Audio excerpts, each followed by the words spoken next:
It's all don't worry about it. All right. Hey, thank you so much for coming out this morning. Everybody else is, I guess, still sleeping because of the party last night. Okay, the party was so good. But bottom line, guys, is this, that I was just talking a little earlier on, and Terry is just commenting on, he's been in a lot of expos, and this is the most educational cannabis expos that he's ever been to, all right? And I think that's super, super important because yesterday what I said is that the euphoria that we saw, because right now in the news, all you see is, MedMen, Gincana, A Mile High, all these, Aurora, all these companies now, they're slashing or going Chapter 11. Does that make sense? Because they grew too fast, and they grew only caring about like head count, caring about press releases, trying to get their stock up. And now they realize that either they overproduced or didn't exercise correctly and spent just way too much money. So right now, a lot of people are thinking, man, this is a terrible time to be in cannabis. Terrible time to be in cannabis.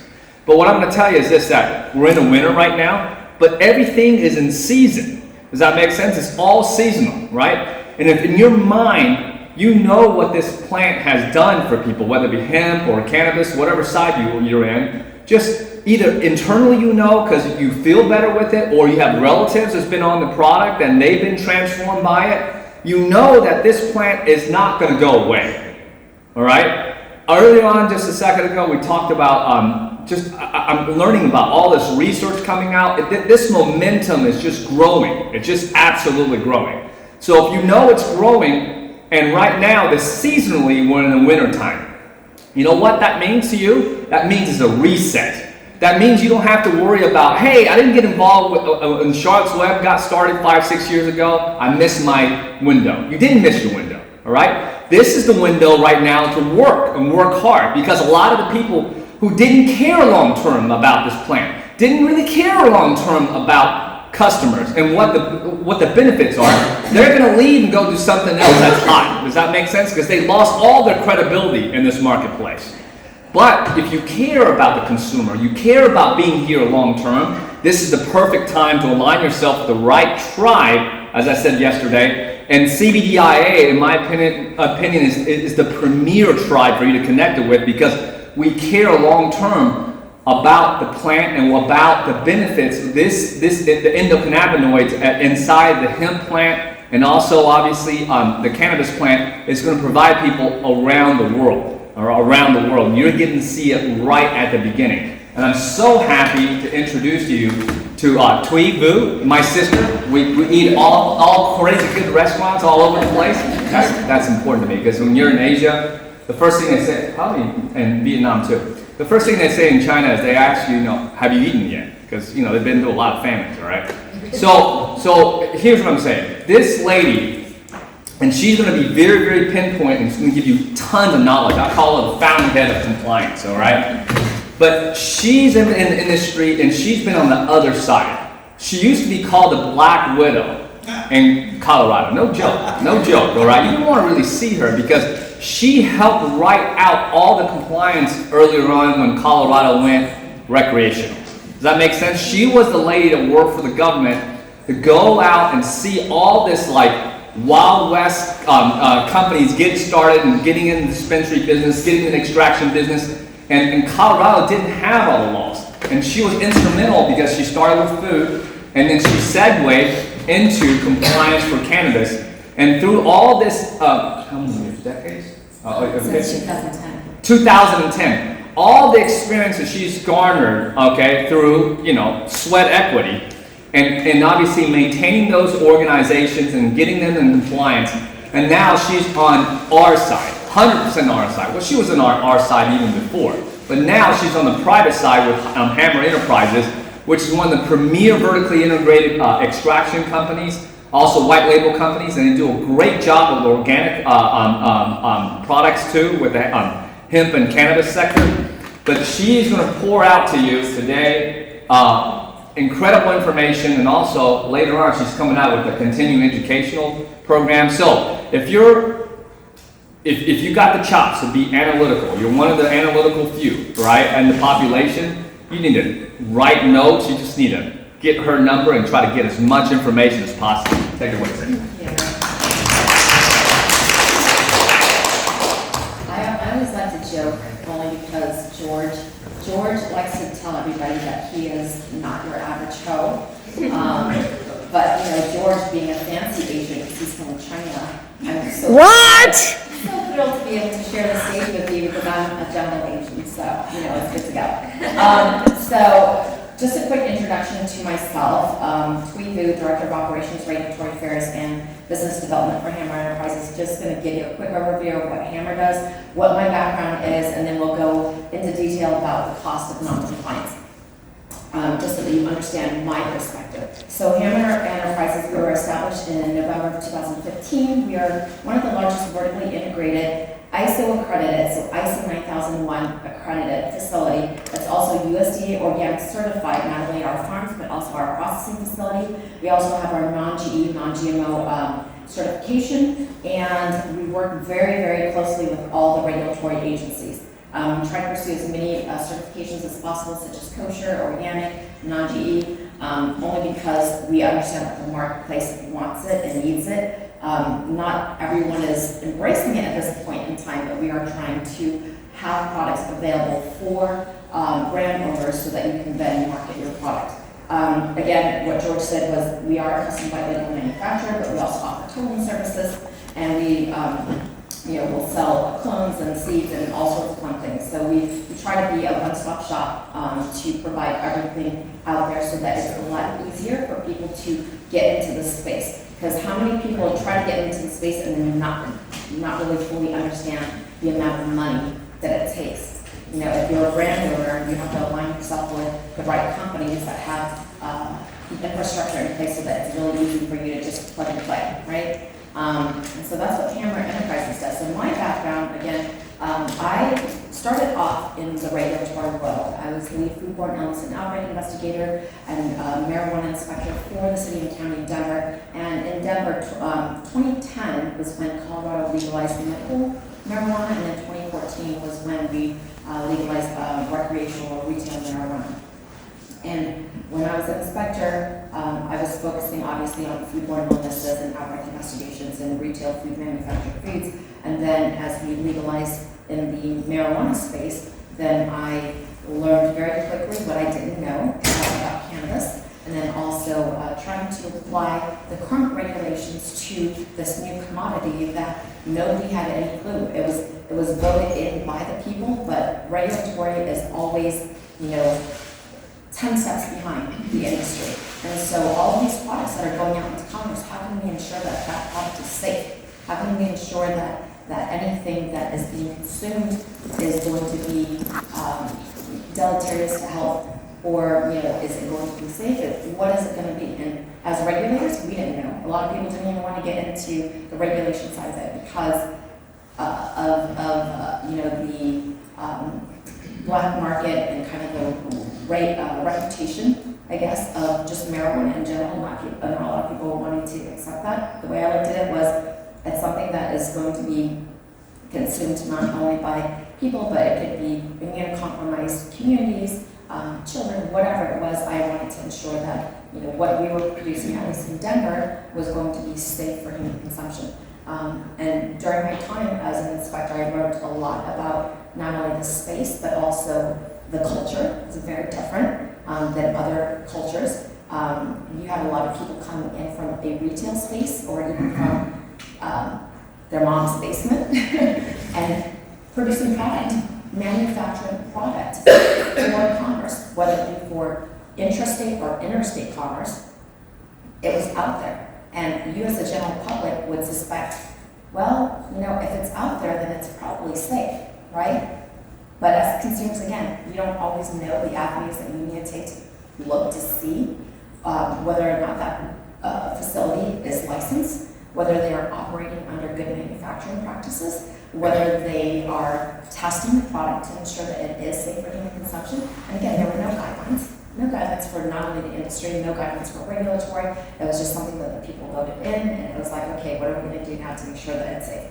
So during my time as a regulator, I was the inspector for the first foodborne illness outbreak that was associated with the with marijuana for a licensed facility.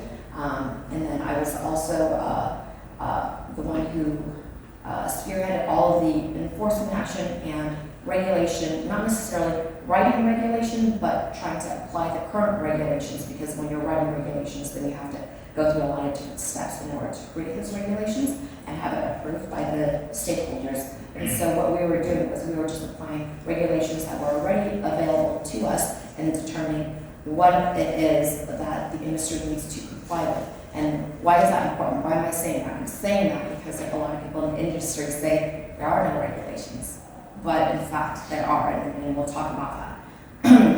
So I did a lot of recalls, I did a lot of product disposals, I was a very popular person, and then my Black Widow name actually came from when I was a food inspector and then transitioned into the marijuana space, and they're like, oh crap, now we have her. So that's okay. You know, it's just a term of endearment, and that's the way I'm going to take it.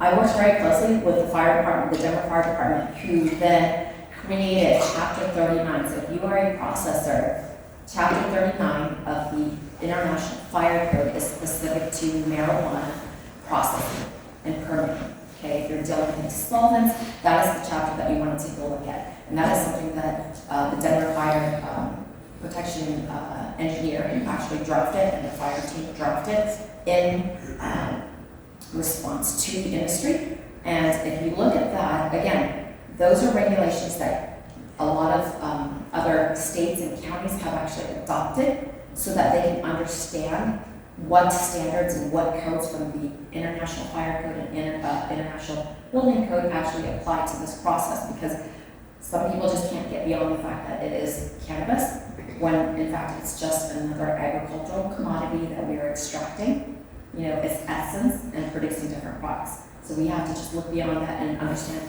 there are regulations out there, you just have to apply it accordingly. And the industry is very creative, because we've adopted a lot of different technologies from other industries and applied it to our own. That's another reason why I say regulations are already there, you just have to understand what's available. And so working with the Denver Fire Department, we actually determined that there was a requirement for Class 1 Div 1 and Class 1 Div 2, depending on the solvents that you're using. And so if you are a processor, please take a look at that.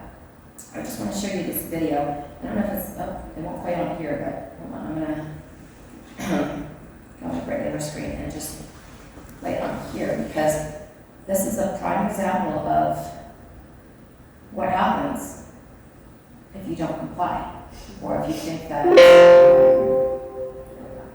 Tonight, a big problem with pot. The Denver Department of Environmental Health recalling a popular brand of marijuana edible. It's not on the screen. It's not? Tonight, a big problem with pot. The Denver Department.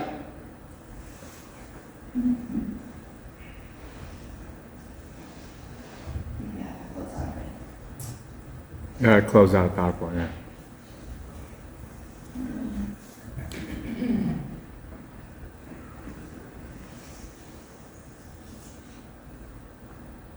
So it'll play from here, but not.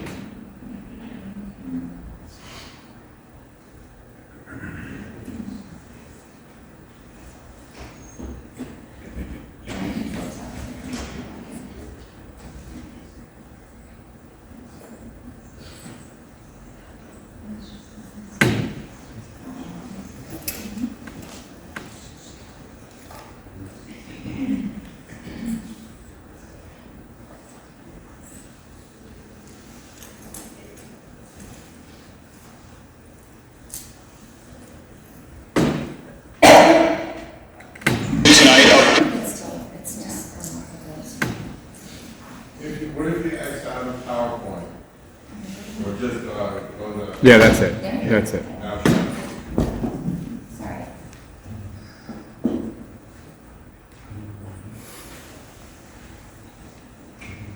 Tonight, a big big problem with pot. The Denver Department of Environmental Health recalling a popular brand of marijuana edibles. Molly Hendrickson is live, and Molly, inspectors telling you the edibles were contaminated?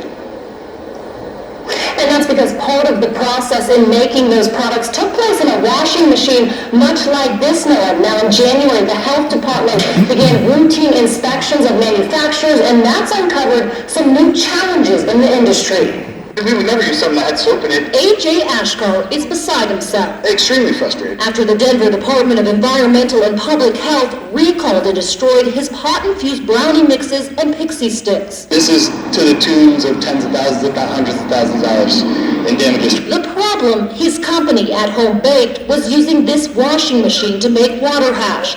YouTube video shows how plant matter is agitated with cold water to separate the THC glands, a common practice health inspectors say is unsanitary. We're just really not sure how a piece of equipment that's not designed and built and rated for food production is going to impact food that it may come in contact with. Inspectors point to these pictures showing a dirty, corroded machine. One tube, they say, was filled with mold. It was soiled and it was not in great repair. It was extremely clean a month ago when we had to stop using it. But Ashkar says those pictures are old, Been sitting with stagnant water in it and unused. and a food-safe version doesn't exist. He doesn't understand why the hash he makes is classified as a food and a drug as well. You know, technically nothing can be an ingredient and a drug at the same time.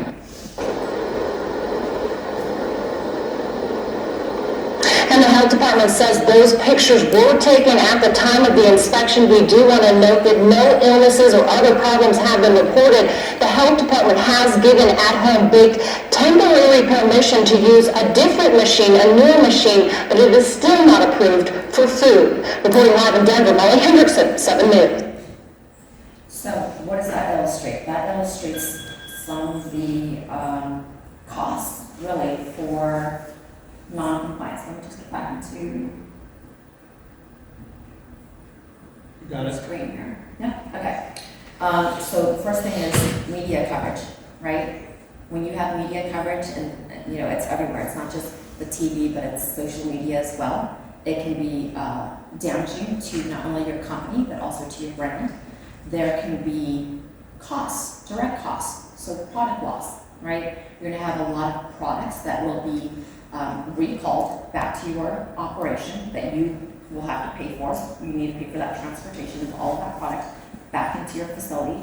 You're gonna have the storage of it, so if your facility can't store everything, then you have to find a facility that you can store everything in preparation for that product destruction. You have unsaleable product, so you're gonna be off of the marketplace for a while as you make those corrective actions and produce product that you can put back into commerce, assuming that it might just be an adulterant. But if it's actually a process control where that's a part of the process and there's no way to mitigate it and it's not approved, then you're off the market completely. The labor, so the investigation, the time that it takes for you as a company to investigate and to be traced back and determine what all is going to be recalled. What, if it's a solvent, let's just pretend that it's a solvent, you purchase some oil, has some unapproved, it was extracted using unapproved solvents.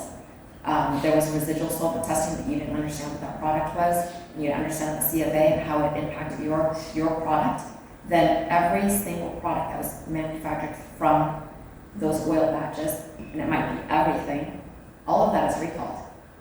All of the costs for your ingredients, packaging, all of that is lost, right? Anything and everything that you actually put into manufacturing, that's all lost. You have to determine the root cause analysis. You know, could it be who you're sourcing it from, or is it something that you're doing internally? You know, your company's market value and your brand reputation is going to be tarnished. And not only is it going to be tarnished for your own company, it's going to be for the entire industry. Does everybody remember, you know, everything that happened with the vapes? And we weren't entirely sure. And as it progressed, as more and more information came to light, there were a lot of different scenarios, different things that they thought could be the cause of all of these, injuries that happened or even deaths that happened because of the vapes. And so it injured not only the companies, but also injured the entire marketplace and vapes in general, and it spread beyond cannabis, right? It spread into the e-liquids and everything. So it's something where people don't ever really sit there and understand the cost of non-compliance, because it can be the tunes of millions, billions of dollars. So other costs that you might have is direct costs, meaning notification. If there is a recall, then you do have to notify not only regulatory, you have to notify your entire supply chain. So if you are a consumer-facing brand owner, how are you going to notify your consumers that have purchased, say, a particular lot? Do you have traceability? Do you keep track of the lot numbers that are sent to specific consumers? Because if you don't, then you might need to invest in the technology in order to maintain those records, right?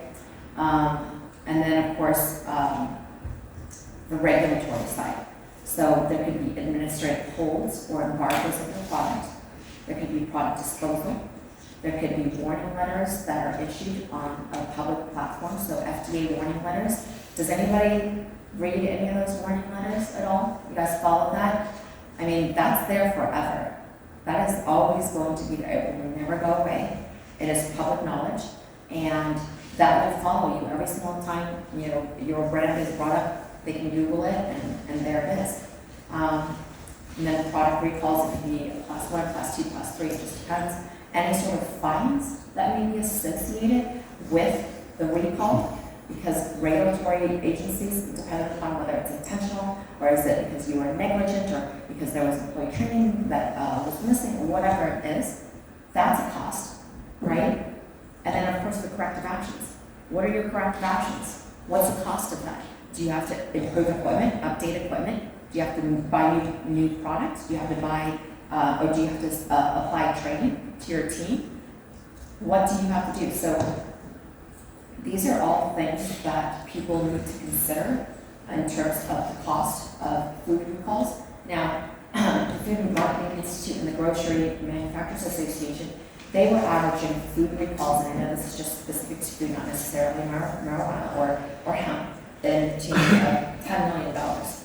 And that's assuming that, you know, the product cost is maybe $5, $10, or $20 or whatever. Can you imagine how much it is for one bottle of tincture that is selling maybe in the marketplace for, you know, anywhere from $70, $80 to $120 per bottle? That's your MSRP. And how many units that you have to recall and have it all shipped back to you, and all of that is going to be product disposal. So your product recall is going to be a lot more expensive. The direct cost is going to be a lot more expensive, right? Does anybody have any questions specifically about product loss or the cost of non-compliance? I wanted to give you guys some examples other than the video, because what does that illustrate? Again, it illustrates the social media aspect of it, you know, the media coverage of it, and then also, you know, direct costs and things that you have to do to correct. Now, the reason why I bring this slide up very specifically was this was a marijuana outbreak that I was the investigator for, but we had media coverage nationwide because it was the very first one. It was back in 2014, and what ended up happening was, what came of that was it was brought up time and time again, not only by myself, but also by the media and also by the public health agencies and communities as they try to educate other public health officials to inspect this type of product. And so again, it's back from 2014, it's 2020, and people still talk about it, at least in the regulatory realm, okay? So what can you do as a manufacturer or a brand owner to avoid non-compliance? If you don't have the budget, for a compliance officer or a compliance manager, then you have to take a hold of the compliance realm, and you have to understand what you need to do as a company, as a brand owner, as an operator, whatever it is, in order to comply with regulations. So I'm going to bring up the point that I brought up earlier was regulations are out there. You have to understand what your product is, You have to understand what the process is. You have to understand what your hazards are within your own organization. Because if, who likes to read regulations in here? Who actually does read regulations? Yeah, okay. You guys read like FDA regs, right? You might read, depending upon kind of what your process is, you might read some IFC or IBC or whatever it is, and then on top of that, standards. Well, they never write it in such a way that is easily digestible, and so you're sitting there reading the same sentence over and over again. But you get really good at it after you understand it. So those regulations are out there, but they're very general, very broad, right? There might be specific requirements where they say you have to, have this amount of residual solvent for this type of solvent that would be approved for human consumption. Yeah, they might be specific in that realm, or you can only use these types of chemicals for whatever purpose. So they do have that, but it's also very general, and the reason why it's general is so that it can apply very broadly to the industry. Now, some states will regulate as food, some states regulate as dietary supplements, some states don't regulate at all. And so how are you as a brand owner or as an operator in this space able to comply when you don't know where to look? The easiest thing, is not only partnering up with either companies that already have that infrastructure that can help guide you. You can join associations like CBDIA or other associations out there that provide educational content that you don't necessarily see at other expos. A lot of other expos, they promote, their brand, their market, or their equipment because their equipment's the best, or their product is the best. But are they actually helping you as an owner of a company, of a hemp company, to ensure that you are producing product that won't have these liabilities, won't have the product recall or any sort of regulatory enforcement action? So making sure that you educate yourself. So the time, the money that is spent coming out here or coming to these types of conferences to educate yourself, to understand what are your liabilities. Something that's super easy that I always tell everybody is, look at the good manufacturing practices. You're going to have them for food, you're going to have them for dietary supplements, and they have different manufacturing practices for drugs. So where does that align? And how do you understand what you should apply for your particular space? I think, personally, that is going to fall probably somewhere in between dietary supplements and food.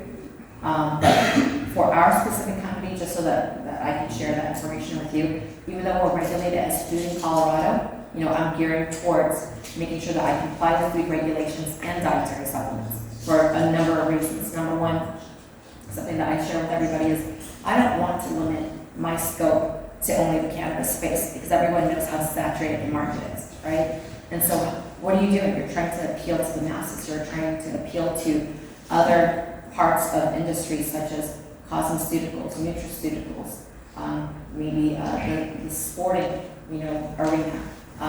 But what you're trying to do is you are trying to make sure that you cover all of your bases. You can apply all of those regulations and improve upon your process. And then with that, if you're able to, if you have the money to budget, to get certifications and accreditations that are meaningful to the rest of the industry, not just specific to cannabis, because again, there's a lot of cannabis accreditations or certifications that you get, but what does that mean outside of the cannabis space? How are you trying to market yourself?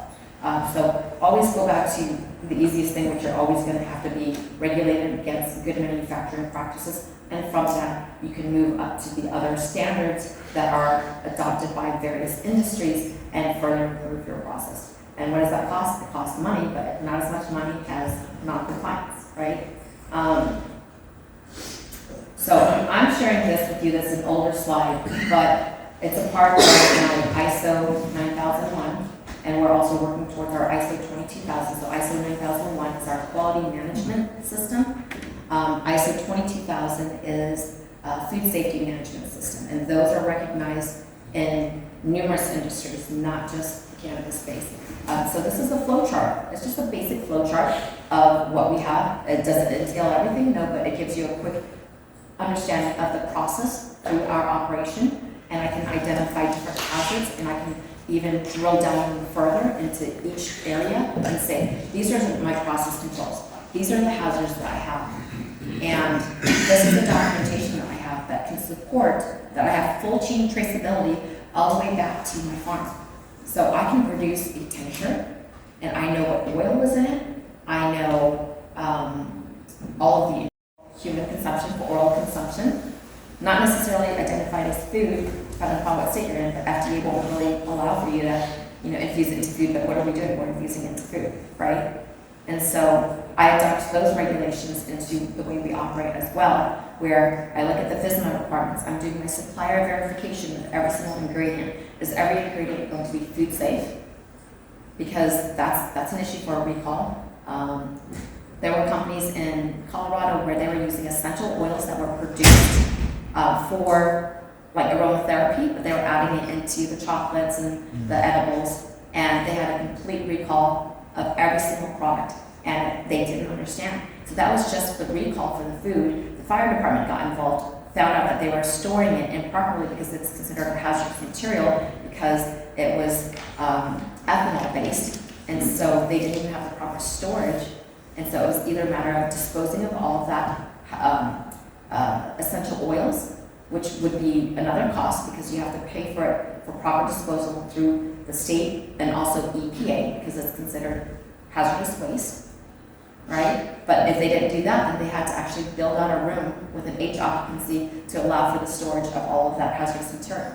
So there's a lot of things, like it starts off with one thing. Not doing your research, not understanding that you needed to purchase oils that are for human consumption that maybe aren't soaked in hazardous material, and you can store it just like any other food ingredient, to someone who just decided, well, this is the flavor that sounds interesting, I'm just going to go ahead and get it. I'm not going to do my due diligence. I'm not going to require the documentation from the ingredient supplier to make sure that they are approved as a food ingredient, that they are licensed, that they, I want all my statements, right? If I'm pursuing accreditations and certifications, I'm going to ask for my gluten-free statement, my organic statement, my kosher statement, my, whatever it is, like every single accreditation out there I'm going to ask. I'm also going to have a questionnaire for all of my ingredient suppliers and ask for all of this information. What is your recall plan? How do you do this? How do you do that? I need to understand, because when I'm being inspected by the health department, I have to be able to provide all of that information. Okay? So by taking the time and effort to actually do that research and do that due diligence, you're going to minimize what the cost is going to be. As you guys heard, like all of these things happen just for one thing. Was because I didn't do my due diligence to determine that that essential oil was actually not meant for human consumption. Okay? My time is already over, but I wanted to ask if anybody had any questions specific to what we do as an operation or specific to non-compliance. This slide I'm putting up, it's just a traceability platform. I'm sharing that with you guys as well. It's called Safety Chain. That's a platform that we are currently adopting. It is strictly for compliance. It is definitely more cost effective than some of the other platforms that are out there for compliance, but this is not for inventory management or anything. This is strictly for traceability, so that when you're conducting inspections or accreditations or whatever it is, you can pull up all of your information, all of your SOPs. There's permissions for every individual in there, so that you can control permissions as to what they can either do with the forms or if they can edit them. And then as well as having, a record-keeping system where you know who did it, what time they did it, when things were approved, all of this. I love this only because it satisfies everything that I need when I'm doing any of my audits or any of my certifications. So I'm just putting it out there that that's something that we do. And then this is just my information, but I'll go ahead and answer some questions. You had talked about the GMP and then also the FSMA. Is there something that applies to the harvest of outdoor hemp when you bring it inside and you dry it, and then when you start processing it along? Just regular good agricultural practices, really, is what it is, right? And a lot of people are new in this space, and maybe there's other, again, technologies that are being adopted, like having a dryer for hemp, because I know that that's out there, versus, say, drying in the field, which is a more organic way to dry. depending upon what area you're from. But you have to consider what are the hazards of me either drying in the field or drying in, say, an industrial size dryer. Okay, there's no guidelines because again, they're not going to tell you how to do what you do. You just need to understand that you're trying to dry your commodity to whatever percentage it is that you deem acceptable, so that it doesn't mold when you put it in the bag for storage for however long, whether it be for the entire year, whether it be for a couple of months, whatever it is, and then how are you storing it? So if you're looking at, say, organic, they want to make sure that you're doing regular cleaning, and then you're separating your organic from your conventional. But even not even looking at organic, you could just look at different agricultural practices and adopt that, making sure that your equipment is clean. Understanding that what is the end product? Are you producing plant material that will be further extracted, that will have other lethality steps following that? Or are you producing a product that is going to be in a pre-roll that, or plant material that people will use to produce infused butter or whatever it is? So you have to understand what is the purpose of that plant material, and then it'll help you determine what you need to do. Thank you. You're welcome. Do you know our system with the tracking? Do you know if that's going to be able to talk to other, people's softwares? Like, is it going to be a plugin, do you know, or you don't know? A plugin for, Like another software system for the tracking? for like inventory tracking? Correct. You know what it could? Maybe Yes, look into that? Safety Chain has an API, so it can interface with other platforms, but you'd have to be able to, obviously spend the money to do that interface. Okay. But that is something that, again, that's strictly for traceability, not for inventory purposes. It's not an ERP system, that's not the intent. The intent of that was strictly for full chain traceability for compliance. Absolutely. Thank you. Yeah. Anybody have any other questions? I know this was kind of quick and dirty. It was an early morning for everybody. I thank everybody for coming out and then coming in even later. And if you have any specific questions about just compliance or regulatory enforcement or anything like that, please come and let me know. I'm part of CBDIA. Something that George alluded to is that I'm creating a training course for CBDIA and CBD Expo. It's going to be a certification course for compliance in the space. And so basically what I'm doing is I'm training you on what I train the regulators to inspect when they come to inspect our types of operations.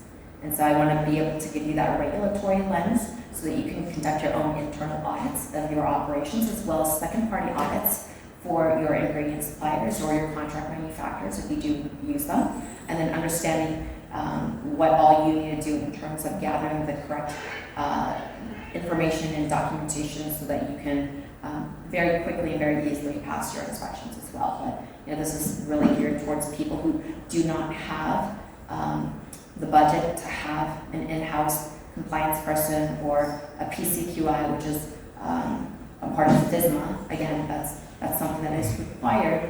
You can do that training. I'm not providing that training specifically because it has to go through a different certifying body for that, but at least it gives you insight into what you can do and what you can adopt within your own company so that you can have compliance. Okay?